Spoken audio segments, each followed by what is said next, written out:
ሰላም ከባለፈው የጂኦግራፊ ዩኒት 4 የቀጠለ ፓርት ሲሆን ሁለተኛው ከኤጅ ስትራክቸር ቀጥሎ ያለው ሰብ ቶፒክ ደግሞ ሴክስ ስትራክቸር ነው። የፖፑሌሽን ሴክስ ስትራክቸር ማለት ነው።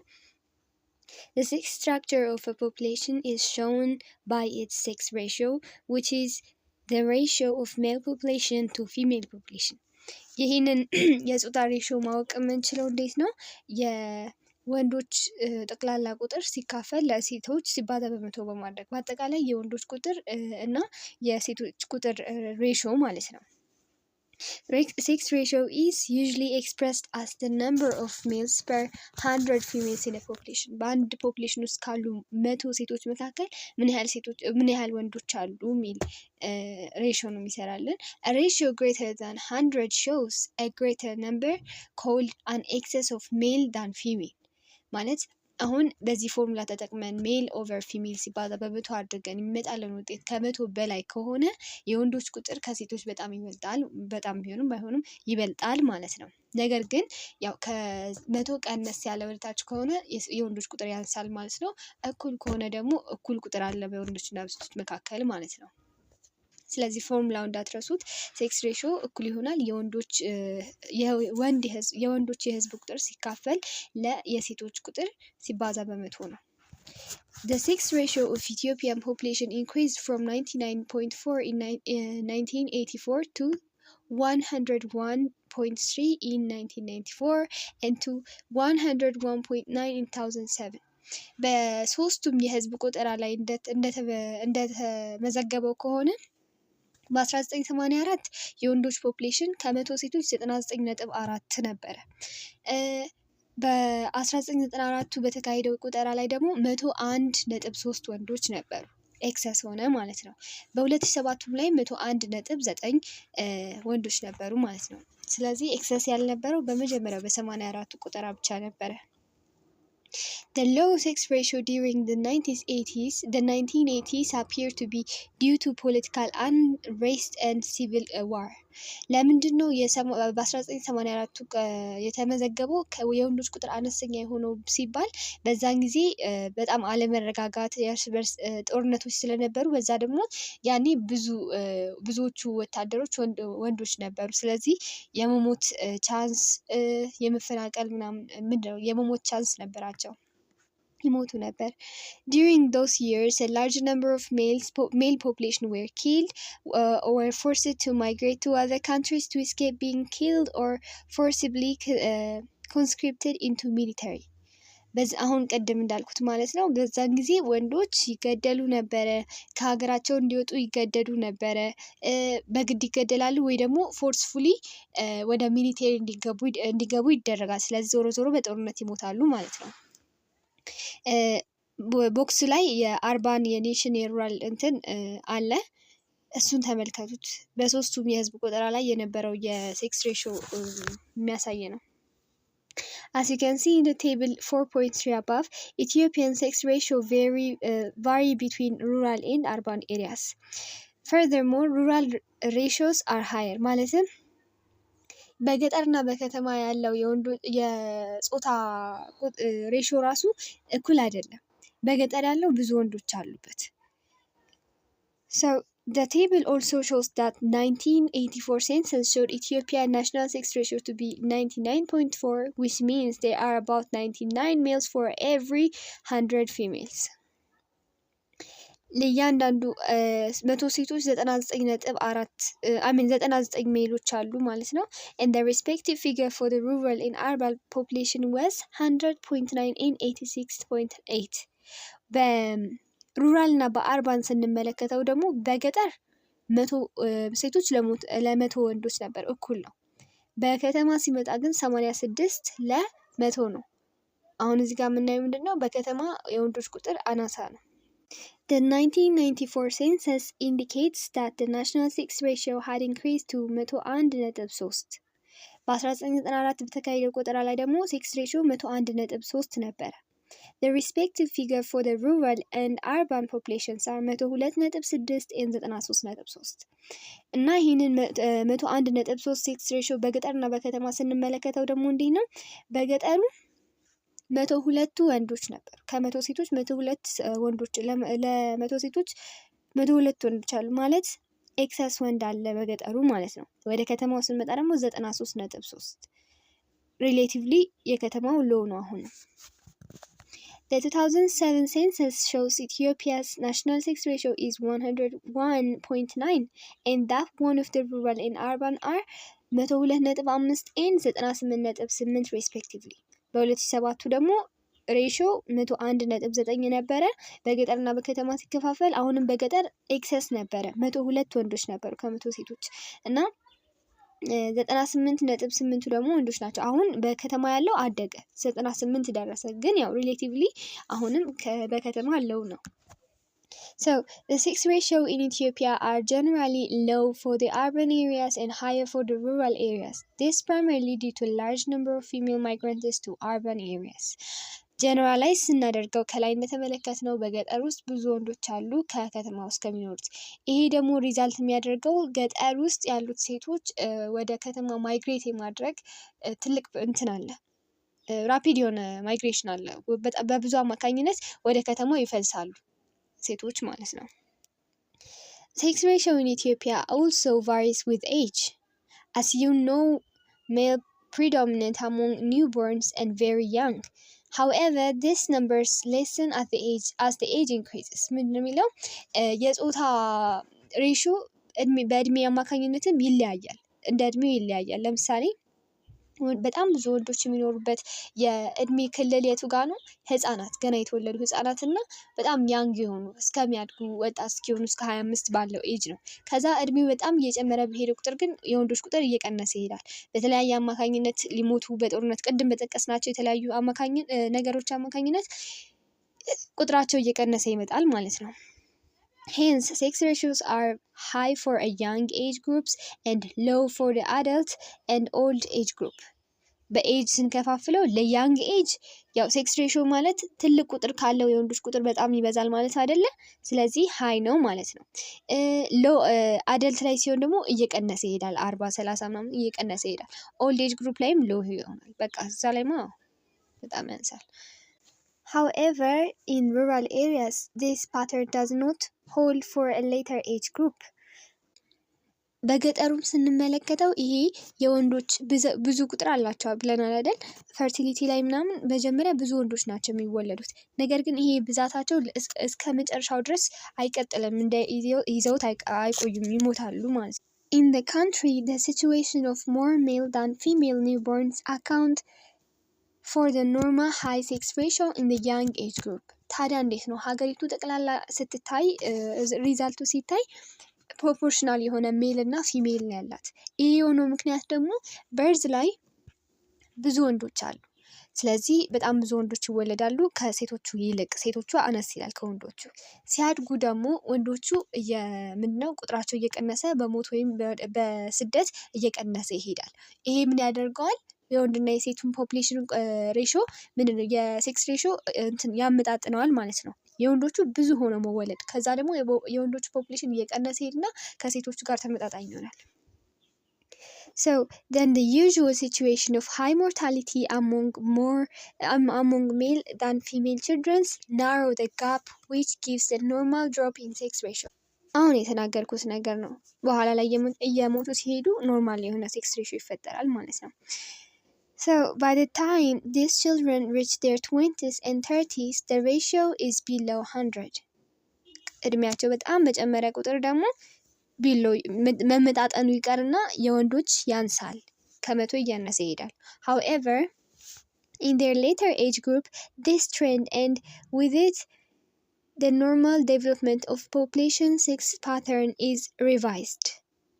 This is because more rural females than male migrate to the urban areas, and about 50 age group male predominant in the countrysides, and the sex ratio rises, and after age 70 the ratio exceeds 120.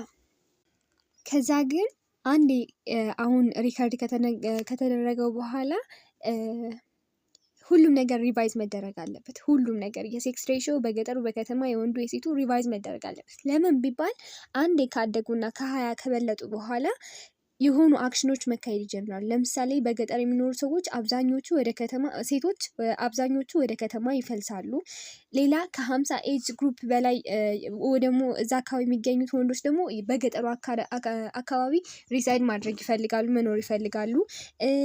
ጭራሽ ወደ 70 ወደ እርጅና ምናምን ሲሆን ደግሞ በገጠር የሚኖረው ህዝብ በጣም ይበዛል፣ የወጣም ይመለሳል ምናምን በጣም ይበዛል ማለት ነው። 120 እስከሚደርስ ድረስ 120 ማለት 20 ኤክሰስ ወንዶች አሉ ማለት ነው። ስለዚህ አንዴ ፖፕሌሽን ምንድነው የሴክስ ሬሽዮ እስከ 20 ድረስ ኮንስታንት በሆነ መንገድ ይቀጥላል። መጀመሪያ ብዙ ወንዶች፣ ከዛ በኋላ የወንዶች ቁጥር እየቀነሰ ምናምን ፕሮፖርሽናል ይሆናል። ነገር ግን አንዴ 30 ከሞላቸው በኋላ ሰዎች ከአንድ ቦታ ወደ ሌላ ቦታ በጣም ስለሚራወጡ እና የሚመቻቸውን ቦታ ስለሚፈልጉ የሴክስ ሬሽዮን ድጋሚ ለማየት ሁሌም ትክክለኛ ኢንፎርሜሽን ለማግኘት ሪቫይዝ መደረግ አለበት። The spatial distributions of population in Ethiopia የህዝብ ስብጥር ማለት ነው። Population distribution refers to the way how population spread out over a given area. በአንድ በተሰጠ ስፔሲፊክ ኤሪያ ወይ ደግሞ ቦታ ላይ የሰው ልጆች እንዴት እንደሚሰማሩበት፣ እንደሚኖሩበት፣ እንደሚሰባጠሩበት ነው። Of any size from a small area of the earth as a whole. ትንሽዬ ቦታ ላይም ሊሆን ይችላል፣ በአንዲት ክፍለ ከተማ ሊሆን ይችላል፣ በሙሉ ዓለሙ ላይ እንዴት እንደተሰባጠሩ ሊሆን ይችላል። ብቻ የሰው ልጆች አንድ ቦታ ላይ እንዴት እንደሚሰፍሩ አሰፋፈራቸው። The distribution of a population is indicated by the population density. እና የአንድን ህዝብ የአሰፋፈር ወይ ደግሞ ስብጥሩን ለማወቅ ከፈለግን ኢንዲኬተሩ ምንድን ነው? ፖፕሌሽን ዴንሲቲ እንለዋለን። ፖፕሌሽን ዴንሲቲ ደግሞ ምን ማለት ነው? It is the average number of people per square kilometer in a given area. በአንድ በተሰጠን ስኩዌር ኪሎ ሜትር ውስጥ በዛ አካባቢ ውስጥ ብቻ ምን ያህል ሰው ይኖራል የሚለውን ለማየት ማለት ነው። አሁን ለምሳሌ በአንድ ስኩዌር ኪሎ ሜትር ውስጥ 40 ሰው ሊኖር ይችላል። በአንድ ስኩዌር ኪሎ ሜትር ውስጥ 30 ሰው ሊኖር ይችላል። ከዛም በላይ ከዛም በታች ሊኖር ይችላል። ስለዚህ በተሰጠች አንድ ስኩዌር ኪሎ ሜትር ውስጥ የሚኖረው አቨሬጅ ነምበር ኦፍ ፒፕልስ ዴንሲቲ ብለን እንጠራዋለን። In Ethiopia, the population is unevenly distributed from a various physical and human-related reasons. የኢትዮጵያ ብቻ ሳይሆን በአጠቃላይ የዓለም ህዝብ አሰፋፈሩ በጣም አንኢቭን ነው። አሁን ለምሳሌ አንድ ቦታ ላይ በጣም ጥቅጥቅ ብሎ ታዩታላችሁ፣ ሌላ ቦታ ላይ በጣም ተስፋፍቶ ምናምን ታዩታላችሁ፣ ጣል ብሎ ማለት ነው። ይሄ የሆነው በተለያየ የናቹራል እና ሂውማን ኮዞች ምክንያት ነው፣ ሪዝኖች ምክንያት ነው። In the nation, peoples mostly live in an area with agreeable life conditions such as moderate climate, adequate supply of water, good vegetation cover, fertile soil, absence of disease causing insects. ማለት እና ይሄ የሚሆንበት ምክንያት ምንድን ነው? ሰው መኖር የሚፈልገው በጣም ኮምፎርታብል የሆነ ኮንዲሽን ያለበት ቦታ ላይ ነው። እነዚህ ኮምፎርታብል ኮንዲሽን ለመኖር በጣም አመቺ ሁኔታዎች የምንላቸው ምንድን ናቸው? ቦታው ክላይሜቱ በጣም ያልበረደ በጣም ያልሞቀ ሲሆን፣ ሞድሬት የሆነ ክላይሜት ሲኖረው፣ ንጹህ ውሃ ማግኘት የምንችልበት ቦታ ሲሆን፣ ዘርተን ማብቀል የምንችልበት አፈር ሲኖር፣ ፈርታይል የሆነ ሶይል፣ ለግጦሽ የሚሆን መሬት ከሆነም እንደዛው ማለት ነው። እንዲሁም ደግሞ እዛ አካባቢ ላይ አውሬ የለም ወይ፣ ምንድነው እንደ ወባ ምናምን በሽታ የሚያመጡ ኢንሴክቶች የሉም ወይ፣ እነዚህን ሁሉ መስፈርት አድርጎ ሰው የተለያየ አሰፋፈር አለው በተለያየ ቦታ ላይ። For such preferences, most peoples are found concentrated in highland and plateaus of the country. በኢትዮጵያ ብቻ ስንመለከት ይሄንን የጠቀስናቸውን ነገሮች ምክንያት አድርገው ሰዎች ብዙዎቹ በጣም ጥቅጥቅ ያሉት ወይ ደግሞ የሰፈሩት ሃይላንድ እና ፕላቲው የምንላቸው እነዚህ በጣም ሃይላንድ ተራራማ ያልሆኑ መሬትም ያልሆኑ ከፍታ ግን ያላቸው አምባ ምድሮች የምንላቸው ማለት ነው። እዛ ላይ እና ከፍተኛ ስፍሮች ላይ የኢትዮጵያ ሕዝብ በጣም ሰፍሯል። ምክንያቱም ከላይ የጠቀስናቸው ነገሮች ስለሚያሟላ ቦታው ማለት ነው። These places have the country's most favorable natural condition for settlement and crop cultivation. አሁን እንዳልኩት ነው ሃይላንዶቹና ፕላቶቹ የኢትዮጵያ ማለት ነው ለመኖር በጣም አመቺ የሆነ የአየር ጸባይና ክሮፕ ምንድን ነው የሚባለው ሰብላችንን ለማብቀል በጣም ምርጥ የሆነ ቦታ ስለሆነ ነው። Therefore, they have attracted denser population than the lowland. ስለዚህ ከዝቅተኛ ስፍራ ይልቅ ሃይላንድ ሰዎችን ለመኖር ያጓጓሉ ወይ ደግሞ ያኖራሉ። The highland where there are no vector-borne diseases have generally been the area of high population concentration. ሌላው ደግሞ ይሄ በሽታ አምጪ የሆኑ ተዋሳት ወይ ደግሞ በሙቀት ምክንያት የሚመጣ ዲዚዝ ሊሆን ይችላል። እንደዚህ ቦታዎች ስለሌሉባቸው ሃይላንዶች ሰው ይሰፍርባቸዋል። In the other hand, the lowlands are of low population concentrated. በንጽጽር ስናየው ደግሞ ሎውላንዱ ትንሽ ህዝብ የሚኖርበት ቦታ ነው። Thus, 77% of the population of Ethiopia live in the highland at altitude above 1800 meter and only 11% live at altitude between 1400 meter. ምን ይላል? 77% የሚሆነው የኢትዮጵያ ፖፕሌሽን የሚኖረው ከ1800 ሜትር በላይ ከፍታ በላይ ባለው ቦታ ላይ ነው። ምን ያህል ፐርሰንቱ? 77ቱ። 11%ቱ ደግሞ 1400 ሜትር ከፍታ በላይ ባለው ቦታ ላይ ነው። ስለዚህ ስንት ይቀረናል? ይሄ 88 ሆነ ማለት ነው። የቀረው ፐርሰንት በሎውላንዶች ተሰባጥረው የሚገኙ ህዝቦች ናቸው ማለት ነው። ግን 88ቱ ማለት ላይክ ኦልሞስት ኤቭሪ ፖፕሌሽን ኢዝ ሊቪንግ ሃይላንድ። ኢትዮጵያ ህዝቦች ሃይላንድ ላይ ነው እየኖሩ ያሉት ማለት ነው። ፔጅ 170 ፊገር 4.3 ላይ ይሄ ካርታ አለ እና የኢትዮጵያ ፖፕሌሽን ዴንሲቲ ነው የሚያሳየው። አሁን አይታችሁ ከሆነ ወደ ሀረር፣ ወደ አፋር እነዚህ ሎላንድ ጠረፍ አካባቢ ያሉት ቦታዎች ፖፕሌሽናቸው እንትን ነው ሌዛን 5 ይላል። ኪውን ከተመለከታችሁት ትንሽ ነው ያለው። ግን ወደ መሀል ጠቆር ያለ ሼዲንግ ያለባቸው ደግሞ ምንድናቸው? በጣም ብዙ ህዝብ ኮንሰንትሬትድ ሆኖ የሚኖርባቸው ማለት ነው። So, densely and sparsely populated areas of Ethiopia. አሁን ደግሞ እያንዳንዱን ቦታ እንለይ አለን። የኢትዮጵያ ፖፕሌሽን ጠቅላላ ሃይላንድ ላይ ምንድነው ሃይላንድ ፖፕሌሽን ላይ እንደሚሰፍሩ አይተናል። ነገር ግን የትኛው ቦታ በጣም ብዙ አለው የትኛው ደግሞ ትንሽ አለው የሚለው እንዴ? We can clearly see wide variation in population distribution and density among the various regions of the country. በኢትዮጵያ የእያንዳንዱ ክልሎች ወይ ደግሞ ክፍለ ሀገራት ላይ የተለያየ የህዝብ ስብጥር እንዳለ በጣም ክሊርሊ ማየት እንችላለን። To understand this better, study the following. Table 4.4 ሁሉም ሪጅኖች እስከነ ቶታል ፖፕሌሽናቸው እስከ ስኩዌር ኪሎ ሜትራቸው ዴንሲቲያቸውን ያስቀምጥልናል ማለት ነው። ተመልከቱት። ብነግራችሁም ያው እኔ ነግራችሁ መያዝ አትችሉም፣ ግን ቴብሉን ተመልከቱት። Spatial distribution of a population by the region varies significantly እና ይለያያል። አይተናል። Table 4.4 shows that the percentage share of the regions range from the smallest proportion 0.5% in Harari region to the largest 36.6% in Oromia region. ማክሲመም እና ሚኒመም ስንመለከት ትንሽ የፖፕሌሽን ዴንሲቲ ያለበት ቦታ ሀረሪ ነው፣ እሱም 0.5 ነው። በአንጻሩ ደግሞ በጣም ብዙ ፖፕሌሽን አኩሙሌትድ ሆኖ የምናገኝበት ቦታ ደግሞ ኦሮሚያ ሪጅን ነው፣ 36.6% ነው። So that is the largest proportion of the population is found in Oromia region. ስለዚህ በጣም ብዙ ህዝብ የሚኖርበት የኢትዮጵያ ክፍል የትኛው ነው ከተባለ ኦሮሚያ ሪጅን ነው እና ፖፕሌሽኑ ደግሞ ጠቅላላ 26,993,933 ኦልሞስት በቃ 27 ሚሊዮን እንደማለት ነው ሲጠቃቃ። ብቻ 26,993,933 while the smallest proportion of the persons in the Harari region ሀረሪ ሪጅን ውስጥ ደግሞ ስንት ናቸው? 183,415 the Amhara region አማራ ሪጅን ውስጥ ደግሞ 17,221,976 እዚህ ጋርም ብዙ ናቸው። Southern nationalities people region ደግሞ 14,929,548 ያው ይሄኛም 15 ሚሊዮን approximately ማለት ነው። have the second and the third largest population growth in the country. ስለዚህ ከ1 እስከ 3 most densely regions of Ethiopia ጥቀሱ ብንባል አንደኛ ኦሮሚያ 26 ሚሊዮን፣ ሁለተኛ አማራ 17 ሚሊዮን፣ ሶስተኛ ምንድነው Southern nationality peoples 14 ሚሊዮን እንላለን ማለት ነው። ትንሿ ደግሞ ማናት ብንባል ሀረሪ 180,000 ምናምን። According to the 2007 census, Ethiopia has a significant variations of population distribution between the rural and urban area. አሁንም ፖፑሌሽን ዴንሲቲውን ስንመለከት በአንድ ስኩዌር ኪሎ ሜትር ውስጥ የሚኖሩ የህዝብ ብዛት ማለት ነው በገጠሩና በከተማው ላይ ሰፊ ልዩነት አለ።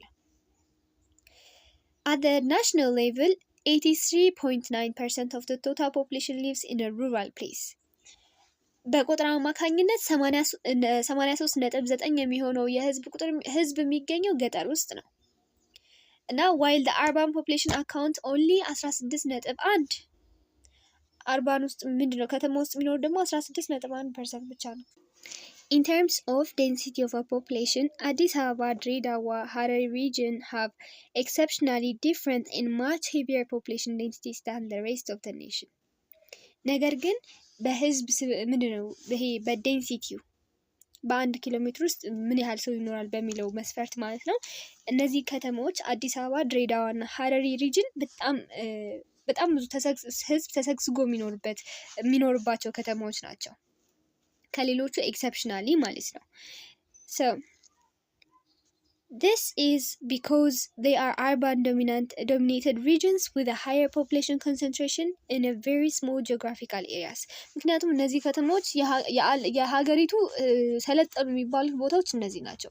የሀገሪቱ ብዙ ድርጅቶች አሏቸው፣ ፋርሚንግ የሌለበት ቦታ ምናምን የሚባሉት እነዚህ ሶስት ናቸው። ስለዚህ በትንሽዬ ቦታ ላይ በጣም ብዙ በአንድ ኪሎ ሜትር ውስጥ በጣም ብዙ ህዝቦችን ያኖራሉ እና ብዙ ሰው ይኖርባቸዋል ማለት ነው። Excluding the region, the most densely populated region in Ethiopia is Southern Nation Nationalities and People region. እና ይሄ ሌሎቹን ሪጅኖች ኤክስክሉድ ብናደርጋቸው Southern Nation National and People's region የምንለው በአጠቃላይ በአንድ ኪሎ ሜትር ውስጥ 113 ሰዎች ይኖራሉ በአንድ ኪሎ ሜትር ውስጥ ብቻ ማለት ነው። followed by አማራ ሪጅን ውስጥ ደግሞ 108.2 ሰዎች በአንድ ኪሎ ሜትር ውስጥ ይኖራሉ። ቀጣይ ትግራይ 86.2 ሰዎች በአንድ ኪሎ ሜትር ውስጥ ይኖራሉ ማለት ነው። ስለዚህ በዴንሲቲው እንትን ሲታይ ቅድም በፖፑሌሽን ብዛት ነበር አንደኛ፣ ሁለተኛ፣ ሶስተኛ ኦሮሚያ፣ አማራና ሳውዘርን ኔሽን ናሽናል ፒፕል ያልነው። በዴንሲቲው ወይ ደግሞ በሰው መጠባበቅ ካየነው ግን አንደኛ አማራ ሳውዘርን ኔሽን ናሽናሊቲ ፒፕል ነው 113 ሰው በአንድ ኪሎ ሜትር፣ ሁለተኛ አማራ ነው 108 ሰው፣ ሶስተኛ ትግራይ ነው 86 ሰው። አሁን እዚህ ጋር ለምንድነው ኦሮሚያን ያልጠራነው ብትል ኦሮሚያ ኦፍ ኮርስ በጣም ብዙ ፖፑሌሽን ያለበት 26 ሚሊዮን ህዝብ ያለበት ስፍራ ነው። ነገር ግን በዛውም ማች የያዙት ምንድነው ስፍራ ምንድነው ሪጅን በጣም ሰፊ ነው። ስለዚህ ግዴታ ጭምቅምቅ ብለው በአንድ ኪሎ ሜትር ውስጥ ታፍገው መኖር የለባቸውም። ነገር ግን የትግራይንና የአምሃራን ፒፕል ሪጅናቸውን ስናየው ሪጅናቸው ወይ ደግሞ ምንድነው ስፔሳቸው ትንሽ ቢሆን ራሱ ፖፑሌሽኑ በዛ ላይ በጣም ፍግፍግ ብሎ ነው የሚኖረው። And on the other hand, Somali, Afar, Gambela regions are the most sparsely populated regions in the country. በሌላኛው ቪው ስንመለከት በእንትን ስፐርስሊ ላይ ደግሞ ሶማሊያ፣ አማራና ሶማሊያ፣ አፋርና ጋምቤላ ናቸው። ለምን አንልም? ምክንያቱም በጣም ሙቀታማ የሆኑ ቦታዎች ናቸው። በጣም ይሄ ሎላንድ የሚባል ሪጅን ናቸው። ለመኖር የማያመቹ ብቻ አሁን ለምሳሌ አፋር ውስጥ እንትን ስላለ ነው ጨው ምናምን አለ፣ ጋምቤላ ውስጥ ወርቅ ምናምን አለ፣ ሶማሊ ውስጥም የሆነ ነገር አይጠፋም። ስለዚህ ያው የሆነ ስፔሲፊክ አላማ ስላለ ሰው እዛ መኖር ስላለበት ይኖራል እንጂ ምንድነው ሪጅኖቹ ለመኖር በጣም እንትን ናቸው፣ ከባድ ናቸው። When population densities are considered in terms of zone, the variation of population density in Ethiopia is generally greater than the difference among the regions. እስካሁን ድረስ ስናይ የነበረው ምንድን ነው የሪጅኖቹ አንዱ ክልል ከሌላኛው አንደኛው ሪጅን ከአንደኛው ሪጅን ነበር። ነገር ግን ይሄንን የፖፑሌሽን ዴንሲቲ በዞን ብንመለከተው ከሪጅኖቹ እጅግ የበለጠ ነው። አሁን ስናይ የነበረው ምንድን ነው በአንድ ኪሎ ሜትር 133 ሰው፣ በአንድ ኪሎ ሜትር 108 ሰው ምናምን። በዞን ቢታይ ግን ይሄ ዴንሲቲው እየጨመረ ነው የሚሄደው። Nationwide, there are several zones with a population density over 200 people per square kilometer. እንደ ሀገር ስንመለከተው የተለያዩ ዞኖች አሉ። እነዚህ ዞኖች በውስጣቸው ከ200 በላይ ሰው በ1 ኪሎ ሜትር ውስጥ ይይዛሉ። Some of the zones with very high population densities are ጌዲዮ ውስጥ አሁን 424 ሰው በ1 ኪሎ ሜትር ስኩዌር ውስጥ ይገኛል። ሲዳማ 299፣ ከምባታ፣ አላባ፣ ጢምቢሮ 299 ሰው ኦልሞስት 300 ሰው ማለት ነው። ሀዲያ 264 ሰው። ስለዚህ ከቅድሞቹ አንጻር ስናየው ይሄ በጣም በእጥፍ ነው አይደል ያደገው። ስለዚህ በዞን ውስጥ ዴንሲቲው በጣም እየጨመረ ይሄዳል ማለት ነው። ከሪጅኖቹ ከላይ ከርቀት ስንመለከተው ነበረ የቅድሙ። በየወረዳው ስንገባ ግን ከዛ በላይ ብዙ ሰው ይይዛል። in contrast there are zones with population densities less than 10% per kilometer። ከነዚህ በተቃራኒ ደግሞ በ1 ስኩዌር ኪሎ ሜትር ውስጥ 10 የማይሞላ ሰው እንኳን ያሉበት ቦታዎች አሉ። two of which are ከማሺ 5.7 ሰዎች በ1 ኪሎ ሜትር ስኩዌር ውስጥ ይኖራሉ። መተከል ደግሞ 7.7% በ1 ስኩዌር ኪሎ ሜትር ውስጥ ይገኛሉ። ስለዚህ ብዙም አላንዛዛቸውም እነዚህ ወረዳዎች፣ ግን በጣም ስፐርስሊ ፖፑሌትድ ያለባቸው ሁለቱ ቦታዎች ምንድናቸው? ዞን ከተባለ ምንድናቸው? መተከልና ከማሻ ስንት ነው? 5፣ መተከል ደግሞ 7 ማለት ነው። በሪጅን ሲሆን ደግሞ ማንና ማን ነበረ? አፋር፣ ሶማሌ፣ ጋምቤላ ነበረ።